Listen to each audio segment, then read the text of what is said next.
Well, hello, and welcome to the Clue Bird. I'm your host, R. Wayne Brown. I'm also the author of the book, The Clue Bird. Today, I want to discuss the idea of living ahead of yourself. And you think, how do you do that? Well, hear me out. How did I grow up? Well, probably very similar to you in many respects.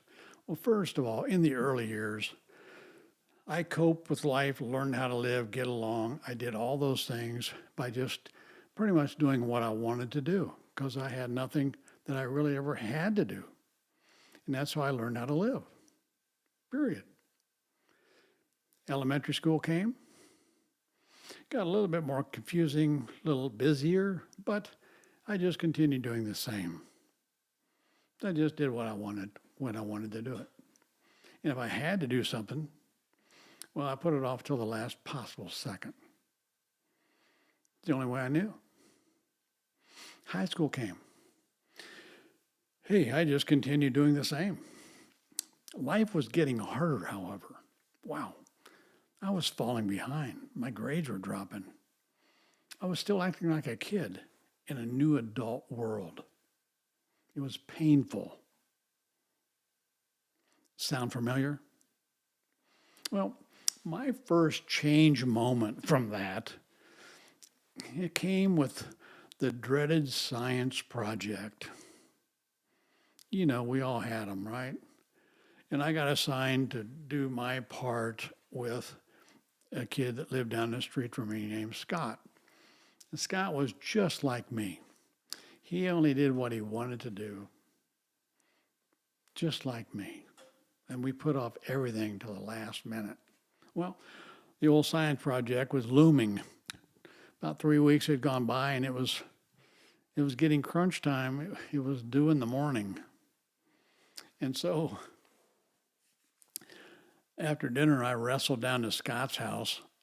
We jumped in his room and sat down, and we were going to do this project. We're not only going to finish it, we had to start it all in the same night. And neither one of us had an idea what to do. About that time, his bedroom door opened, and it was his older brother who was home from college for a week. And he said, "Hey, guys, you want to shoot some baskets?" We said, "No, we're buried with this science project, and we don't know what to do." And he said, "Oh, move out of the way. Let me see. Show me what you got." And he looked at this, he looked at that, and a few things went by, and he goes, and then he started writing. And finally, after a while, he goes, "Okay, tomorrow, here's what you say. Here's what you say. We're set. You guys should do pretty well." So he got up to leave. He didn't leave. He shut the door and turned around. And it was like I wasn't even in the room. I was like a lampshade. But he looked at his brother and he said, "You're not a kid anymore. How many times have we had this discussion? You still are doing just what you want to do. And that doesn't work now. You're in an adult world. It's selfish. If I hadn't come in here tonight, you'd have let your team down again. You've got to learn how to work harder. No free stuff. You're in an era and age now where you have to earn it." Well, listening to him go at it with his brother, I quietly sat there, didn't move, didn't make a noise, and I thought, man, I feel embarrassed about me. I feel pathetic. Wow. I realized my life was mediocre at best. I was just an average kid because I wouldn't change. I wouldn't grow up. Scott's brothers, he said, you've got to have clear intentions. You've got to visualize what you want to do or become. And then you need to set goals to get you there. He said, you must do every day what you must do first. You can't just wing it by doing what you want to do. You've got to earn it every day. It's a labor of love because now, with a hope or dream or a clear intention in your heart, you're now working to something, not just at something that you have little interest in. You're working hard with direction and you're making progress. Well, that night, all by myself in my room, in a private moment, I decided I wasn't going to live like that anymore. I'm not going to continue being behind, confused, not dependable, always just reacting to life, just getting by, feeling miserable and defeated. I thought, you know what? I'm not doing that anymore. It was clear to me that Scott and I were just going to continue being behind, confused, and our project would have been miserable at best. We'd have let all of our friends down, and I would have felt like a heel once again. So I really got what Scott's older brother was yelling at him and kind of like to me. That you had to have clear intentions, that you've got to set goals to get you to those intentions. You must do first what you have to do, must do, should do to capture your clear intention. This puts much needed direction to your life. Working towards something you desire is not just like working at something that you have no interest in. Reacting to life often ends badly, I know, because I've let myself and others down many, many times. It puts you behind at everything. It's needlessly frustrating to live your life like that. It's painful. Living behind yourself, you're always late, and you're average at best. Because you have no direction. You're just living the problem that you created in the first place. So you must change. Establish clear intentions, set goals, and do first what you must do. It makes you predictable. Because now you have discipline, vision, and follow through working for you. With clear intentions, you are now predicting your life. You're calling the shots. Suddenly you're way ahead.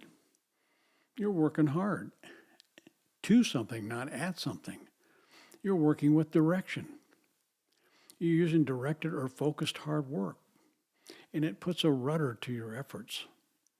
You just quit haphazardly spinning around. No, now you're going positively towards something that you desire, that you choose to become.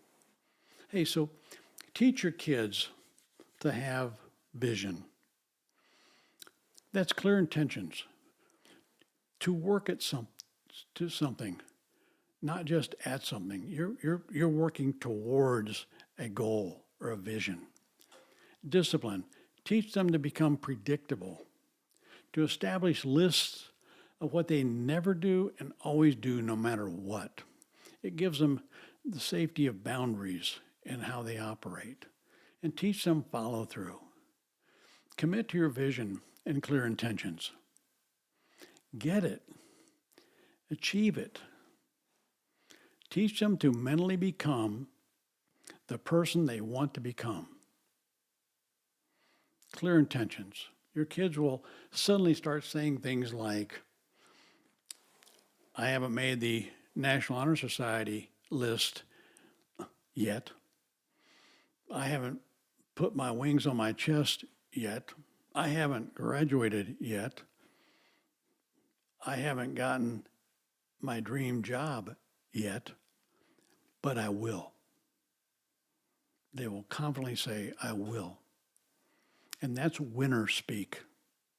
That's how winners talk. Living ahead of yourself. It's like watching a movie about you that you mentally wrote and filmed. And then you just sit back and watch you become the character in your script. So, how are you doing about this subject of living ahead of yourself? Are you ahead or are you behind? And more importantly, how do you think your kids are doing?